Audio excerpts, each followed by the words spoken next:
Hey, how's it going, Matthew? Al Zeidenfeld, ESPN's daily fantasy expert. He's here to help us win $1 billion. That's right, billion with a B, the DraftKings $1 billion lineup game. Come on over.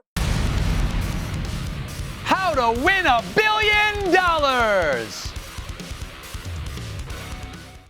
All right, Al. So the premise here is that DraftKings this weekend is running a contest where if you build the perfect lineup, you win $1 billion with a B. Yes. So full disclosure, by the way, you and I are both brand ambassadors for DraftKings.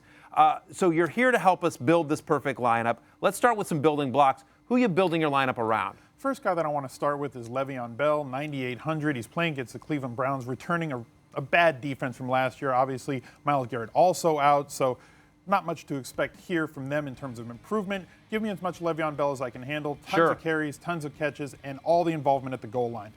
They also, and on the road, they tend to like to feed him the run. more. They feed him more on the road. Yes, no doubt. Games in Cleveland.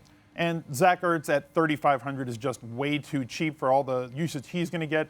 Norman is going to be shadowing Alshon Jeffrey, which means that Ertz is just going to keep getting fed targets along the inside where they are a little bit more susceptible, the Redskins. Yeah, Redskins definitely struggle against linebackers. I expect that to continue this year as well. Give me a couple of flyers. Well, let's stay with those Philadelphia Eagles.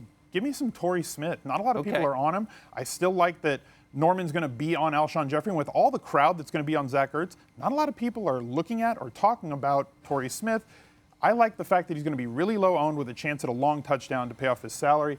The other player that I like, DeMarco Murray, is just strangely priced at 7,400. People are going to pay up for LeVeon Bell or David Johnson or LaShawn McCoy, or they're going to come all the way down to the cheaper backs to get some value. But nobody's going to look in that middle range because it builds an awkward lineup. So it's a great way to be contrarian and build a lineup that's going to be differentiated from the crowd. That's the whole thing, is you know there's going to be so many people in it, so you want a lineup that is different but also performs. I agree with you. I think Raiders-Titans game, very high scoring, and of course Murray will be a part of that. All right, one thing that happens a lot in dailies, we call it a stack, where you get a quarterback and a pass catcher from the same team, or two positions that correlate to each other. So give me a stack that you like this weekend. Well, the stack that I like is one that not a lot of people are talking about, and it's one that was supremely talented last year and the year before. It's one that it's Matt Ryan to Julio Jones. I've heard of both of them. Yes. I mean, coming off of a fantastic year, there's going to be regression for the Falcons offense, but I don't think it's going to affect Matt Ryan to Julio Jones. Julio Jones with one of the top 5 wide receiver cornerback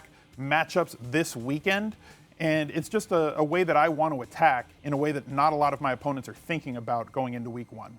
Last 2 seasons, Matt Ryan to Julio Jones, 219 receptions, the most of any quarterback wide receiver duo, by the way. They were also part of the Week 4 lineup that won the DraftKings Millionaire Maker last season.